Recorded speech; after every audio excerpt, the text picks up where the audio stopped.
Muito bom dia a todos que nos acompanham aqui pelo Centro de Mídias da Educação de São Paulo. Eu sou o professor Osmar. Vou conduzir mais uma aula de matemática aqui para o 8º ano do ensino fundamental, anos finais. Comigo hoje, a professora Viviane. Bom dia, Vivi.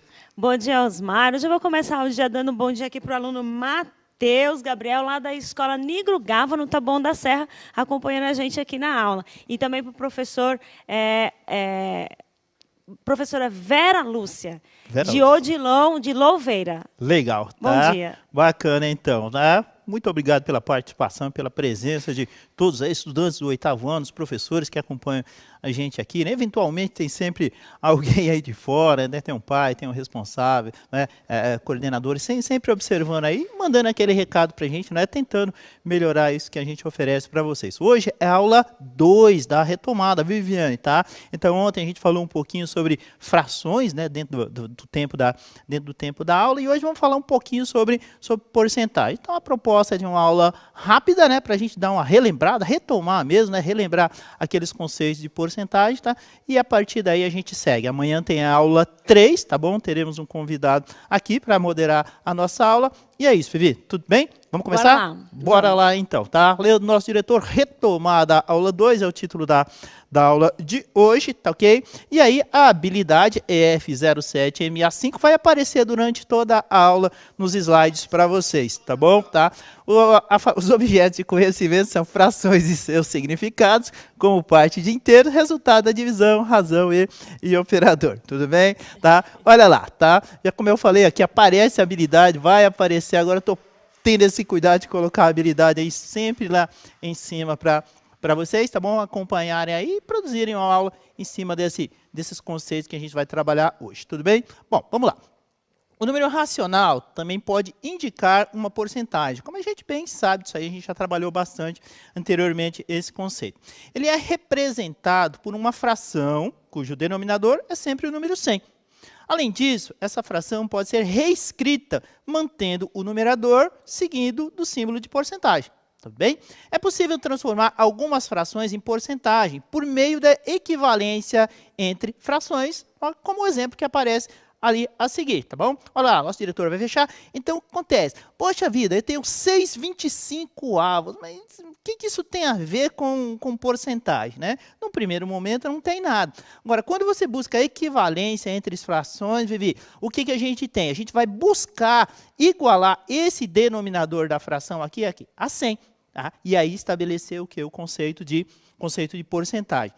A gente busca sempre igualar esse denominador a 100. E o numerador, naturalmente, vai aparecer qualquer outro valor, obrigatoriamente, tá? Numerador e denominador sendo multiplicado por um mesmo valor, como a gente bem sabe. Não se pode multiplicar o numerador e o denominador por números diferentes. Tá? Isso é um conceito fundamental da proporcionalidade, né? Da equivalência entre frações. O fato é que a gente tem, deixa eu limpar aqui, tá?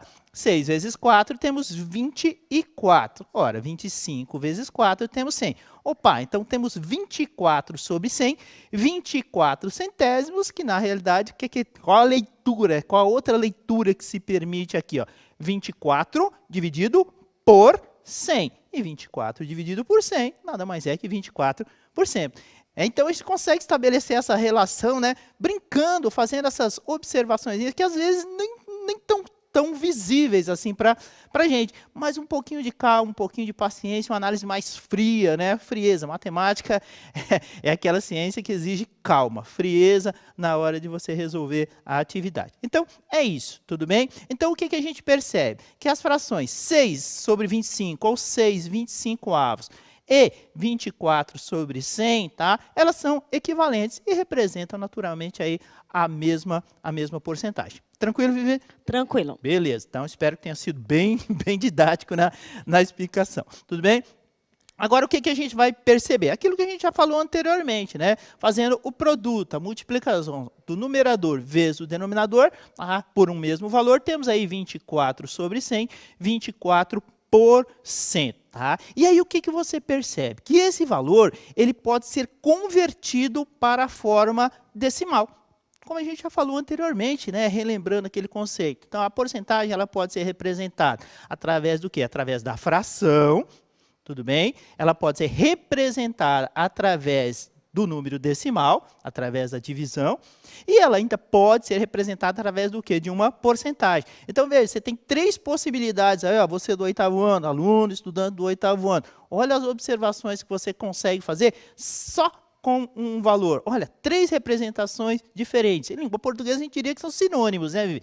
São. Tá? Bom, aí o que acontece? Ao realizar essa divisão, você pode utilizar o método que você achar mais adequado. Tá? Então, divisão não é aquela coisa fechada, engessada, que faz do jeito que o seu professor faz. Não, faz do jeito que você se sente bem, né? Do jeito que você se sente mais confortável, que você naturalmente acha mais simples, tá? A gente pode fazer pelo método da chave, né? Ou a famosa lá divisão euclidiana, aquela coisa, né? Bem metódica que a gente faz, que resolve, é muito eficiente, tá? Muito usual, perfeito, sem problema nenhum. Mas também o que a gente pode fazer, Viviane? Tá? Essa coisa da movimentação da vírgula, e ontem a gente falou muito isso, né? A questão dos décimos, dos centésimos e dos milésimos. Veja a importância de uma vírgula. A gente fala muito aquela coisa, a casinha depois da vírgula, né? Matematicamente não é muito correto, mas é a linguagem simples que a gente consegue entender. Diga. Não só isso, porque a gente insiste na leitura, né? Na leitura correta. Porque quando você lê 24 centésimos, você já sabe que fração que é. E se é 100, a gente já pode até trocar agora por porcentagem, que a gente acabou de aprender, não é mesmo? É verdade. Dividir por 10 é fácil. Dividir por 100 é fácil, dividir por 1000, ou seja, os múltiplos aí de 10, né? Porque a gente só precisa trabalhar essa ideia, e aí o próximo slide vai mostrar isso, é a ideia de você movimentar a vírgula.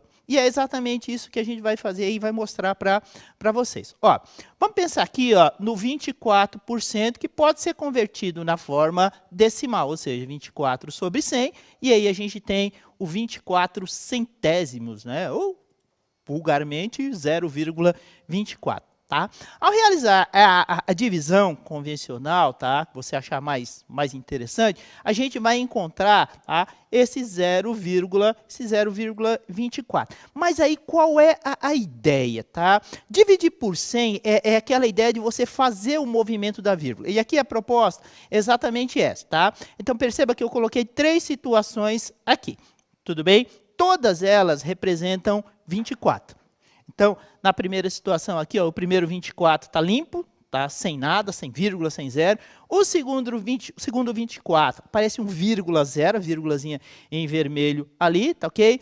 E a terceira, aí aparece o 0,24. Um zero antecedendo o 2, tá? E um zero, tá? Depois da vírgula. Bom, qual que é o objetivo aí, tá? É você fazer a divisão, tá? Sem necessariamente fazer o método da divisão euclidiana. Então, o que vai acontecer aqui, ó?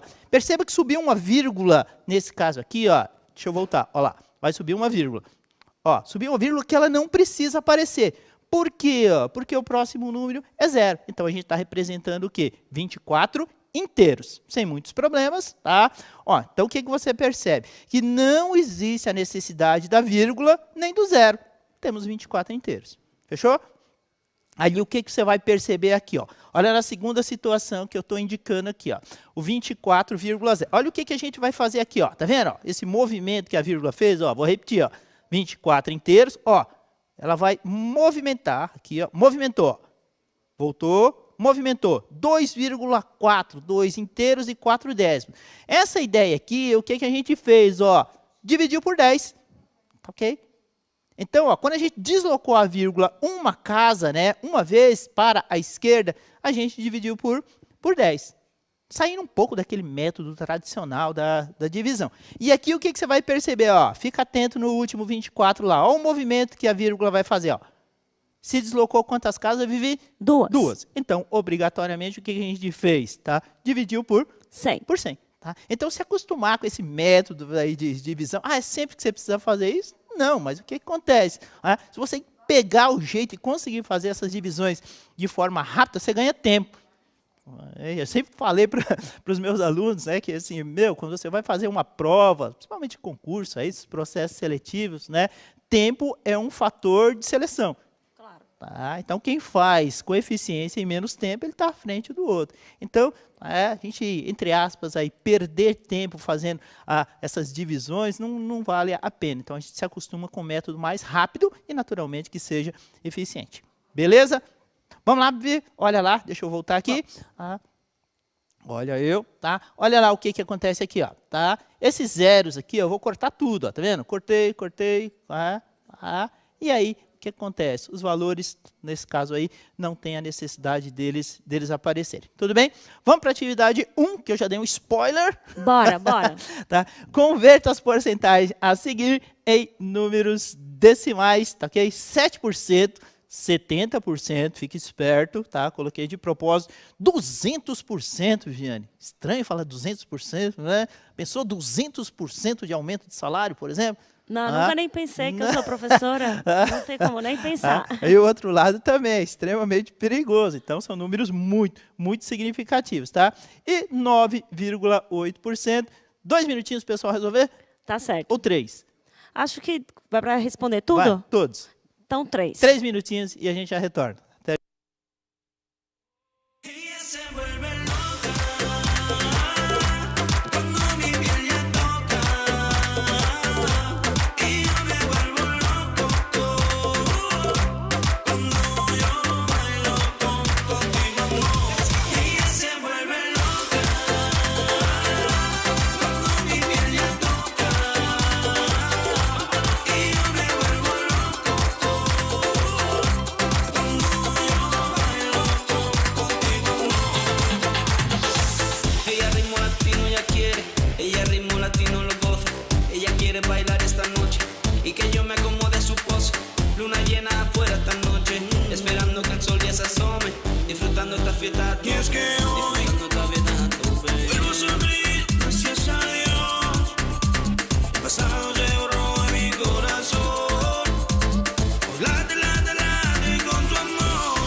Oi, Vivi, retornamos aqui. Um abraço, muito obrigado, professora Marta, lá da Escola Francisco Graziano. Está com os 8º anos A e B, lá de Araras. Onde a Marta estava aqui, estava participando muito e não deu tempo de falar da Marta. Espero que a Marta esteja hoje aqui também com o pessoal lá de Araras, lá da Escola Francisco Graziano. Marta, valeu, obrigado. Vai, Vivi, com você. Bora. Agora a gente tem bastante participação, olha, legal. Muitos alunos dando resposta. Tem a aluna Rebeca Castro e o Alejandro, estão sempre aqui conosco. Um beijo para vocês. Tem a Fabiane Das, tem o Davi Moraes, Gabriel Santos, Maria Vitória, Pablo Amorim, Mariana Silva, Yasmin Souza, Guilherme Dá, João Pedro Fê, Giovana Barbie, e eu vou destacar as respostas aqui. Legal. Da Giovana, da Rebeca e do Alejandro. Eles estão dizendo 0,07, 0,7, 0,98 e 2. Vamos lá? Ficou um pouquinho fora, mas eles estão corretos. Legal, tá? Bom, esse 7% aí, tá, é assim, há quem não goste, mas eu particularmente gosto muito de trabalhar a ideia de porcentagem com número decimal. Também. Tá? Porque, na minha opinião, assim, é um facilitador. Então, a gente se acostumar, a gente falou um pouco sobre isso ontem, né? Que o número decimal, ele é muito comum no nosso cotidiano. E se ele é muito comum, cabe a gente se adaptar a ele, né? Não ele a gente. Então, a ideia de trabalhar porcentagem com o número decimal, particularmente, eu gosto muito. Então, a ideia do 7% aqui, ó, é exatamente o conceito de dividir por 100, não é isso? Ó? Então, 1,0 aqui, que a gente não tem a necessidade de aparecer, a vírgula se deslocando uma casa, dividimos por 10, a vírgula se deslocando duas casas aqui, ó, coloquei grandão, deixa eu apagar aqui para a gente ter uma noção, borracha, tá? Olha lá, tá? Deslocou-se duas casas, então a gente tem aí, ó, o 007, né? A famosa agente secreto aí, 007, também conhecido como 7 centésimos ou 7%, sem muitos problemas. 70%, e aí foi de propósito, né, Viviane? Muito comum essa confusão toda. Ora, aqui a gente está falando de 7 partes em 100. Aqui nós estamos falando de 70, né? Ou seja, 10 vezes mais. Esse 0 aqui, tá? Ele não tem valor significativo, e aí gera toda a confusão. Tá? 0,07 é diferente de 0,7. Por isso é importante a leitura, né? Um é 7 né? centésimos e o outro 7 décimos. É verdade. Tudo bem? Então, desfazer um pouco, desmistificar um pouco essa confusão que o pessoal faz, né? E aqui, naturalmente, o que a gente percebe? 7 centésimos é menor, né, que 7 décimos, tá ok? Essa é a ideia. 200% não tem muito problema, essa é a divisão mais fácil de todas, né? Porque a gente está falando de 200 dividido por 100. 200 por 100. O que é 200%? Pô, estamos falando do dobro. Tá? Então, sei lá, vamos imaginar um lugar fictício onde, sei lá, a inflação é de 200%, por exemplo, lugar fictício. Tá? O que acontece? Que é o Brasil, no caso. Não. Você compra um produto hoje, tá? Se ele aumentou 200%, você vai pagar o dobro, tá? Ou seja, a gente tem o quê? 2. É possível, é comum, tá? Tempos de economia teoricamente estáveis, né? Então esses números, essas porcentagens absurdas aqui, elas não vão aparecer, mas elas existem, fique bem ciente, tá?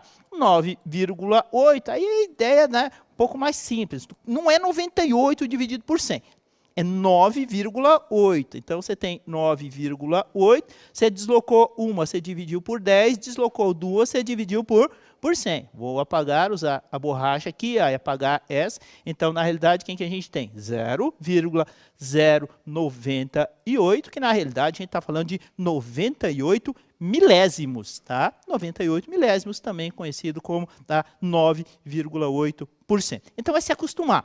É ler, tá? Fazer a leitura. Livro de matemática normalmente é aquela coisa que a gente rejeita um pouco, né?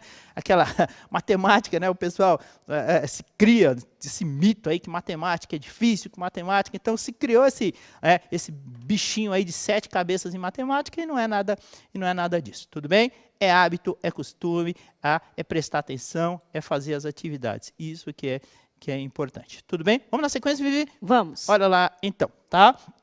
Esse probleminha aí a gente produziu pensando em algumas situações que ocorrem no nosso cotidiano, no nosso dia a dia. Né? Lá em casa mesmo aconteceu isso aí outro dia, tudo bem? Bom, o que tem a ver? Não devemos, e aí eu escrevi em vermelho mesmo, não devemos congelar líquidos em recipientes de vidro.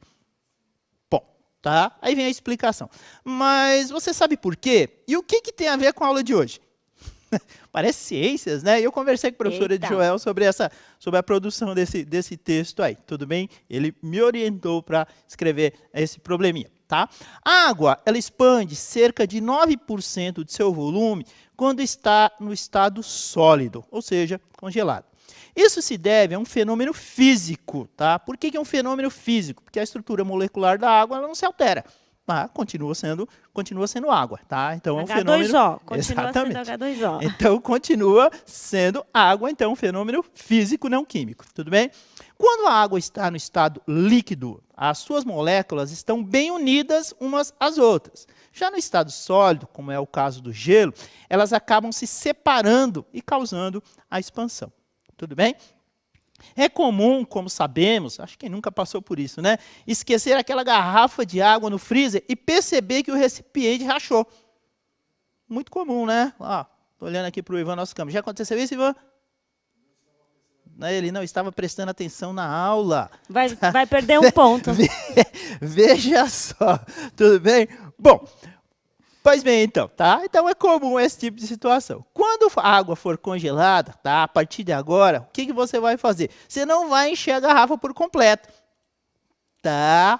Lembre-se, nunca coloque garrafas de vidro, tá? Nunca coloque águas em recipientes de vidro para você congelar. Por quê? Ela vai se expandir, tá? Mas o vidro ele tem uma resistência. Ele tem uma resistência, mas ele tem um limite. Tá? Então, colocar definitivamente garrafas de vidro na geladeira, né?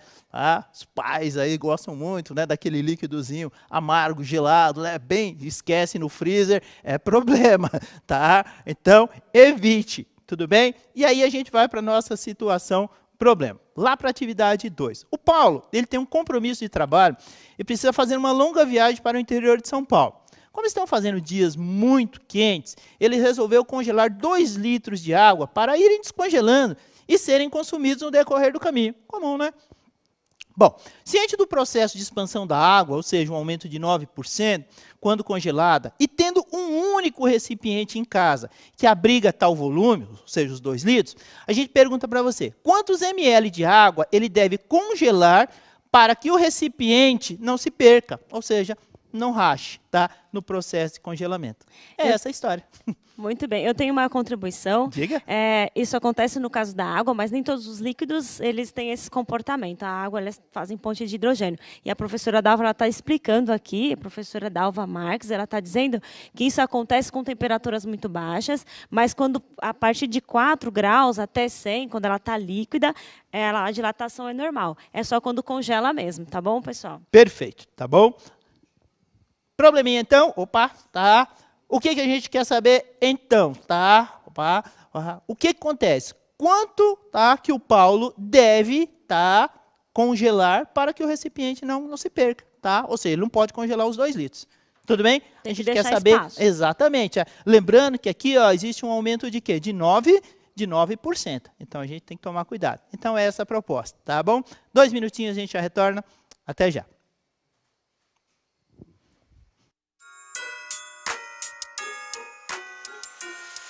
It's the holiday, everybody get a gift. New jewels, new cars, and some new outfits. It's the holiday, everybody get a gift. Brand new everything, yeah, you know we getting lit. It's the holiday, everybody get a gift. New jewels, new cars, and some new outfits. It's the holiday, everybody get a gift. Brand new everything, yeah, you know we getting lit. Running down the stairs and what do I see? A big pile of gifts and they're all for me. I ripped open the first one with lightning speed. Is that 18 carats? I wanted to scream. A big rope chain to match my shiny watch. Silence on the road, no, please don't stop. I got designer bags, but I'm not teasing. And enough outfits to last for 2 seasons. Had a good year, I was so behaved. So I'm a spoiled brat on the holidays. Let me slay, let me skate, let me stay out late. I would spike the eggnog if the party wasn't great. Warm up by the fire with my little winter boo. If it happens to snow, I got some new winter boots. Hot cocoa, please, with lots of whipped cream. Cause I gotta stay warm with this icy ring. It's the holiday, everybody get a gift. New jewels, new cars, and some new outfits. It's the holiday, everybody get a gift. Brand new everything, yeah, you know we getting lit. It's the holiday, everybody get a gift. New jewels, new cars. E voltamos aqui, ó, o professor Samuel Ribeiro está falando que já desistiu de pedir um alô para os alunos dele. Um beijo para você, professor, e para todos os seus alunos. Ele não falou a escola. O pessoal aqui está dizendo, professor, ó, a Fabiane, ela escreveu assim, eu fiz 9 vezes 2 sobre 100, que deu 0,18. Legal. Tá bom, né? 0, A maioria está dizendo isso mesmo. 0,18 litros, tá ok? Então, o que é? A conversão a gente fez para conversão para ml, sem muitos problemas aí também, tá? Eu sei que 1 litro corresponde a 1000 ml, tá ok? 2 litros, portanto, 2000 ml, tá? A garrafa do Paulo tem 2 litros. A gente está falando de 9% de 2.000, tá? Então, a gente tem aí quanto? 0,09, usei a decimal, tá? Vezes 2.000, temos aí 180 ml. 180 ml não acaba. Dos 2.000 a gente vai fazer a subtração. Encontramos aí, portanto, 1.820 ml é o que ele tem que congelar. Tudo bem? A aula acabou, Vi. Nosso diretor Leandro vai colocar o QR Code aí para vocês fazerem a análise, os comentários da aula. Viviane, muito obrigado. Muito obrigada. Aula boa, acaba rápido, né? Até mais, pessoal. Valeu, muito obrigado a toda a equipe de produção. Libras, o Sidney e o André hoje. Obrigado, valeu e até a próxima.